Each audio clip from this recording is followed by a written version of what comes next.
Hi friends, welcome to Deivas Nalabagam. இன்னைக்கு Deivas Nalabagathல ஒரு சூப்பரான ஸ்நாக்ஸ் ரெசிபி தாங்க பார்க்க போறோம். மிக்சர் நம்ம வீட்லயே ரொம்ப சுலபமான முறையில எப்படி செய்யறதுன்னு தாங்க பார்க்க போறோம்.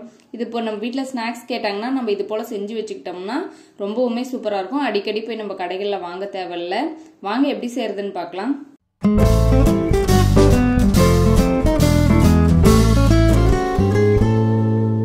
First காரா பூந்திக்கு மாவு கரைச்சிரலாம். அதுக்கு மிக்சிங் பவுல்ல 1 கப் அளவுக்கு கடலை மாவு, 1/4 கப் அளவுக்கு அரிசி மாவு சேர்த்துக்கோங்க.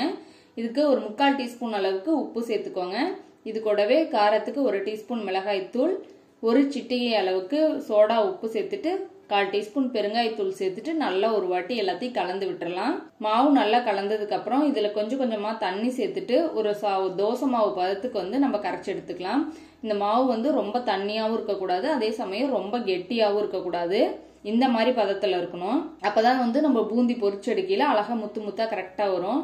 ரொம்ப கெட்டியா பசஞ்சிட்டா ரொம்ப தட்டையா ஆயிரும். இப்ப அடுத்தது ஓமப்பொடிக்கு மாவு ரெடி பண்ணிக்கலாம். அதுக்கு ஒரு மிக்சிங் பவுல்ல 1 கப் அளவுக்கு கடலை மாவு, 1/4 கப் அளவுக்கு அரிசி மாவு, 1/4 டீஸ்பூன் உப்பு சேர்த்துட்டு இதுக்கு ஒரு 1/2 டீஸ்பூன் அளவுக்கு மஞ்சள் தூள் சேர்த்துக்கோங்க.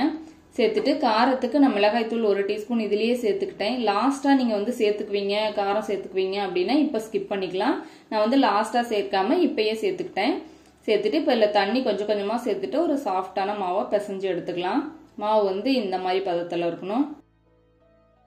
இப்ப மாவு ரெடியா இருக்கு, எண்ணெயும் காஞ்சிட்டு இருக்கு. இப்ப ஓமப்பொடி புளியறதுக்கு நான் இந்த மாதிரி அச்சு எடுத்திருக்கேன். இது முறுக்கு இதுல சேர்த்துட்டு நம்ம மாவு உள்ள சேர்த்துக்கலாம். கொஞ்சம் லைட்டா எண்ணெய் சேர்த்துக்கோங்க. அப்ப மாவு ஒட்டாம வரும். மாவு சேர்த்துட்டு இப்ப நம்ம டைரக்டா எண்ணெயில புளிஞ்சு விட்டுறலாம். எண்ணெய் மிதமான சூட்ல இருக்கணும். இதுக்கு ரொம்ப அதிகமா வச்சீங்கன்னா சீக்கிரமா கரிஞ்சு போயிடும். ஓமப்பொடி சட்டுன்னு ரெடி ஆயிரும் ரொம்ப குயிக்கா. இப்ப எண்ணெய் இருக்கிறதுக்கு தகுந்த மாதிரி நம்ம பார்த்து நல்லா ஒரு 2 சுத்து ஒண்ணு மேல ஒண்ணே பிழிஞ்சு விட்டுறலாம். ஏன்னா எடுத்ததுக்கு அப்புறம் இது நம்ம அப்படியே லேசா ஷேக் பண்ணவே உடைஞ்சிரும். அதனால இப்ப அழகா அப்படியே சுத்தி விட்டுறலாம். ஒண்ணு மேல ஒண்ணு சுத்தினாலும் கரெக்டா வந்துரும். இப்போ ஒரு சைடு வெந்ததுக்கு அப்புறம் இன்னொரு சைடு திருப்பி போட்டுக்கலாம். ரொம்ப சீக்கிரமாவே ரெடி ஆயிரும். இது இன்னொரு சைடு திருப்பி போட்டுட்டு நல்லா பபிள்ஸ் எல்லாம் அடங்கினதுக்கு அப்புறம் உடனே எடுத்துடலாம். இப்ப பாருங்க பபிள்ஸ் எல்லாம் அடங்கி நல்லா கிறிஸ்பி ஆயிருச்சு. இப்ப எடுத்து வெளியில வேற பிளேட்ல வச்சிடலாம். இதே போலயே எல்லா மாவையும் சுத்தி விட்டு நல்லா எடுத்தாச்சு. இப்ப இது ஒரு அகலமான பாத்திரத்துல எடுத்து சேர்த்துக்கோங்க. சேர்த்துட்டு லைட்டா இப்ப இதை உடைச்சு விட்டுக்கோங்க. லாஸ்டா மிக்சருக்கு எல்லாமே சேர்த்துட்டு ஒரு வாட்டி கலந்துடுவோம். அப்பயும் கொஞ்சம் உடையும். நான் இப்ப லேசா மட்டும் உடைச்சு விட்டுக்கோங்க. இந்த அளவுக்கு நல்லா உடைச்சாச்சு. அடுத்தது காரா பூந்தி ஊத்திக்கலாம். மாவு நல்லா ஒரு 10 நிமிஷத்துக்கு ஊறி இருக்கு.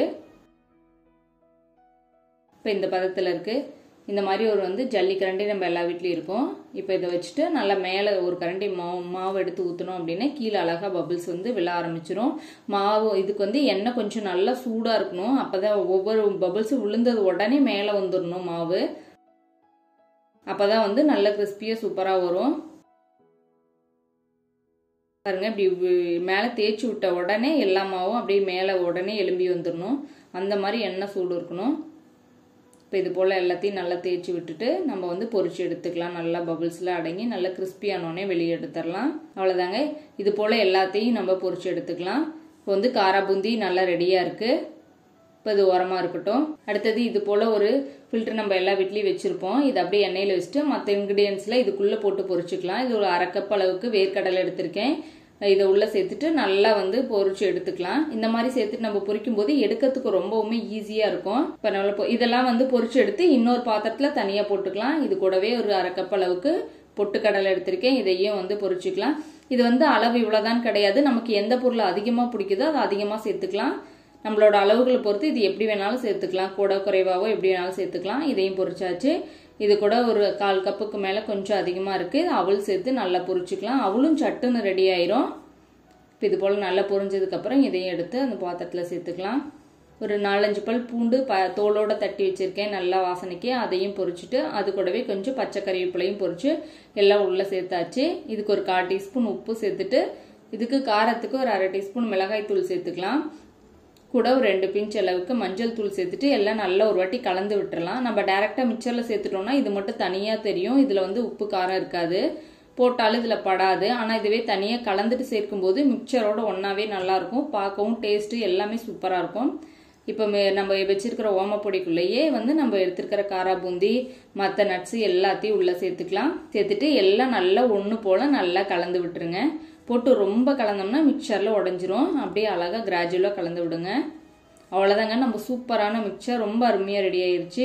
எல்லாரும் ரொம்ப விரும்பி சாப்பிடுவாங்க. நீங்களும் இந்த ரெசிபி வீட்டில் ட்ரை பண்ணி பாருங்கள். எப்படி வந்துச்சுன்னு கமெண்ட்ஸில் சொல்லுங்கள். உங்களுக்கு பிடிச்சிருந்துச்சுன்னா லைக் பண்ணுங்கள், ஷேர் பண்ணுங்கள். நம்ம தெய்வாஸ் நலபாகம் சேனலுக்கு சப்ஸ்கிரைப் பண்ணிக்கோங்க.